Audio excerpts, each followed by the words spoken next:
Bonjour à toi, cher Zapper, bienvenue dans le monde fantastique des séries télé, du cinéma et de la musique. J'ai décidé de lancer un nouveau format, une version courte de critique à chaud sur des films vus au cinéma ou encore des saisons de séries juste sorties. Je parlerai très prochainement de la saison 9 de Dexter, Dexter New Blood. Pour ce premier court format, nous allons parler de Scream 5, sorti mercredi 12 janvier. Alors ne zappe pas!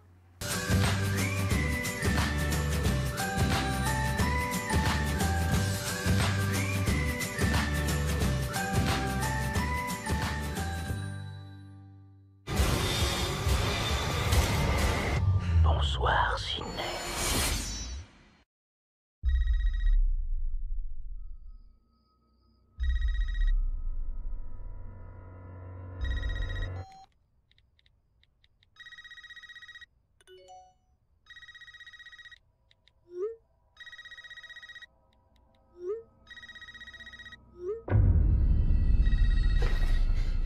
Arrête, c'est pas drôle, Amber. Ça te dirait de jouer à un jeu, Tara?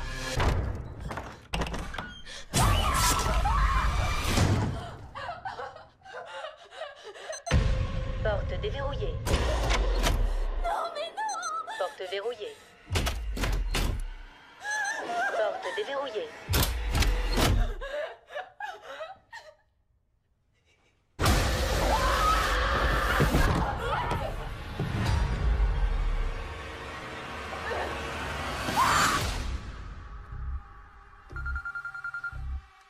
Allô?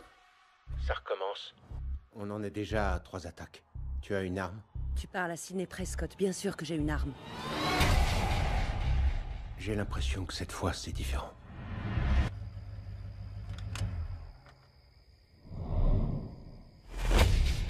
Samantha, je sais qui vous êtes.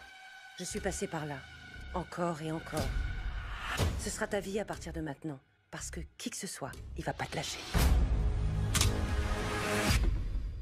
T'es prête? Pour ça?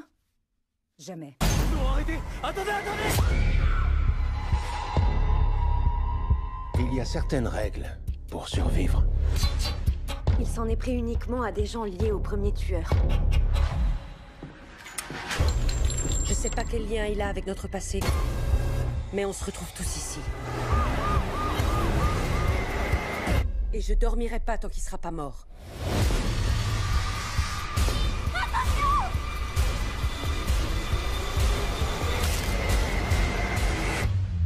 Bonsoir, Sydney. C'est un honneur.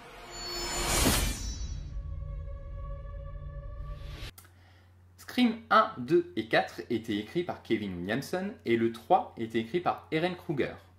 Tous les 4 étaient réalisés par Wes Craven. Pour ce 5e volume, Wes n'étant plus parmi nous, c'est Matt Bettinelli-Holpin et Tyler Gillett qui le réaliseront. Ils ont déjà bossé ensemble sur Wedding Nightmare et le film The Baby. Côté scénariste, ce sont James Vanderbilt, The Amazing Spider-Man ou encore Zodiac, et Guy Busick qui sont en charge d'écrire l'histoire. Côté cast, on retrouve toujours Neve Campbell, Courtney Cox et David Arquette, secondés par une nouvelle jeune génération, Dylan Minnette que tu as pu voir dans 13 Reasons Why, Jack Quaid apparu dans The Boys, enfin un personnage important même, ou Jenna Ortega que tu as vu dans Jane the Virgin. L'histoire en quelques mots de Scream 5. 25 ans après que la paisible ville de Woodsboro ait été frappée par une série de meurtres violents dans Scream 1, un nouveau tueur revêt le masque de Ghostface et prend pour cible un nouveau groupe d'adolescents. Il est déterminé à faire ressurgir les sombres secrets du passé en s'en prenant directement à la petite sœur de la fille de Billy Loomis. Mon avis est que ce film est au final assez bancal, j'en suis ressorti très mitigé avec un arrière-goût amer, cela reste un bon divertissement, je ne suis pas ennuyé, mais il manque des éléments pour en faire un bon Scream. On va d'abord évoquer les bons points. Premièrement, la scène d'intro, qui est le miroir de la toute première scène dans Scream 1. La scène est habile puisqu'elle renverse les codes, notamment quand elle raccroche sans même répondre au tueur, alors que dans Scream 1, Drew Barrymore répondait et le tueur jouait avec. On reste donc dans une bonne scène d'intro, même si c'est la moins bonne de toutes à mon sens, car le fait que ce soit une intro miroir au tout premier Scream rend le tout assez prévisible. Second point, le film est plus violent. Et donc ça, je trouve que c'est un bon point parce que du coup, les meurtres sont beaucoup moins accessoires et plus organiques que dans les autres volets. Organique, je m'explique. En effet, quand le tueur assène ses coups, par le bruitage, le visuel ou le jeu d'acteur, on voit que ses victimes souffrent à chaque coup que le tueur donne. Et du coup, pour le spectateur, c'est bien plus impactant. Et pour ma part, même si c'est pas forcément plus gore, la violence de la rencontre de Ghostface et de ses proies m'a souvent fait tourner la tête. Troisième point, le film déjoue les codes sur une scène en particulier, celle de Wes Hikes et Julie Hikes, la shérif. Cette scène composée de plans serrés fait monter la pression, le rythme est haletant et l'issue de la scène est frappant car on ne s'y attend pas. Pour moi, c'est la meilleure scène du film. Quatrième point, le casting original. En effet, il remplit son rôle, on est d'accord, c'est du pur fanservice, mais on est content de les revoir. Après, c'est sûr que clairement, leur présence est mal utilisée et n'apporte pas grand-chose au film. Cinquième point, le côté méta, un film dans le film, c'est-à-dire un film dans lequel les personnages réagissent comme s'ils étaient dans un film Stab, Scream. Le fait que le film joue avec les codes de la franchise est hyper intéressant car il nous fait douter de toutes les issues possibles sur certaines scènes. Exemple, la scène de la cave où deux persos s'y retrouvent récupérer des bières, ce qui fait directement écho à la scène où il y a Tatum qui meurt dans le garage justement après avoir été chercher des bières.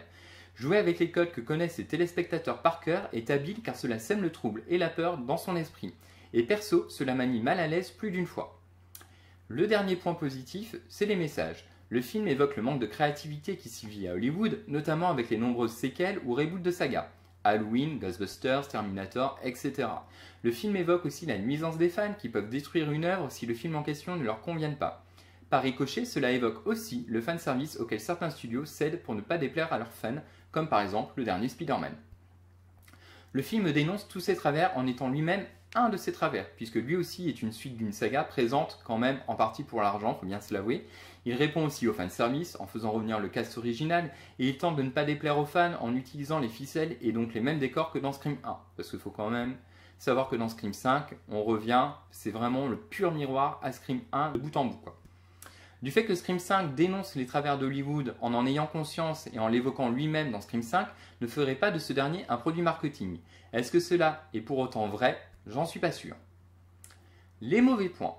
Alors, le premier, c'est le cast original. Comme je le disais tout à l'heure, il ne sert pas forcément à grand chose et il est plutôt mal exploité. En voyant qu'un des personnages principaux trouvait la mort dans ce Scream 5, je ne dirais pas qui, et qu'un autre presque ancien mourait aussi, je me suis dit, ça y est, en fait, ils vont tuer les vieux personnages pour passer le flambeau à la jeune génération. Et donc, du coup, créer une nouvelle trilogie avec le 4, 5 et peut-être le 6 à venir. Et en fait, non. Ils nous ont servi en somme un film classique, sans prise de risque, avec des personnages interchangeables. Dommage qu'ils ne soient pas allés au bout, cela aurait été un meilleur justificatif que l'explication bidon que servent les deux meurtriers à la fin du Scream 5.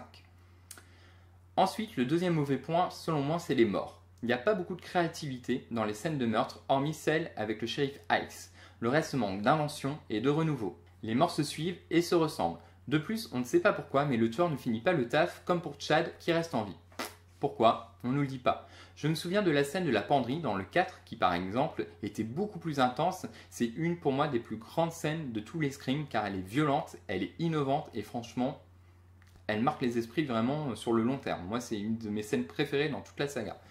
Enfin, le dernier point que j'ai trouvé assez négatif, c'est la mort d'un des personnages principaux qui est bien emmené dans la manière dont ça se déroule en fait, parce que ça rend le tout assez tragique et emblématique. Je dirais pas comment il trouve la mort, mais du coup quand on voit ce qui se passe, ça marque le spectateur et ça rend vraiment le truc très triste. Après en revanche, les réactions de ce personnage qui font qu'il va se faire tuer, enfin qui va revenir sur la scène et qui va se faire tuer, sont un peu débiles et on comprend pas trop en fait pourquoi il a pas fait ça avant et qu'il décide d'y revenir après.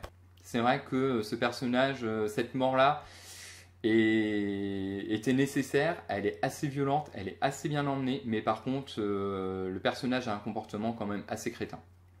Donc pour conclure, je suis sorti très mitigé de la séance, je ne me suis pas ennuyé, mais j'ai trouvé le tout assez paresseux dans son exécution, les crimes, l'écriture, etc. Et j'attendais plus de surprises de ce Scream. J'attendais un vrai passage de flambeau pour lancer le troisième potentiel volet de la deuxième trilogie. Certes, il y a de très bonnes idées, comme celle d'exploiter le côté méta pour tromper le spectateur et le mettre sur de mauvaises pistes, mais cela ne fait pas tout. Les personnages sont tous assez inutiles et interchangeables, on les oublie assez vite, la venue des anciens est purement nostalgique et n'apporte rien à l'histoire, on les voit d'ailleurs très peu à l'écran, et les motivations des tueurs sont du réchauffé du 4, mais en moins bon.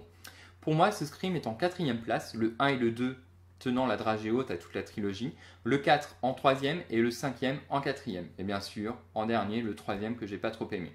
Je te conseille d'aller le voir pour te faire ton avis, cependant, mais attends-toi à être déçu. Le premier Zap à chaud est fini, j'espère qu'il t'a plu. N'hésite pas à liker, partager et t'abonner. et je te dis à très bientôt pour de nouvelles aventures. Bye!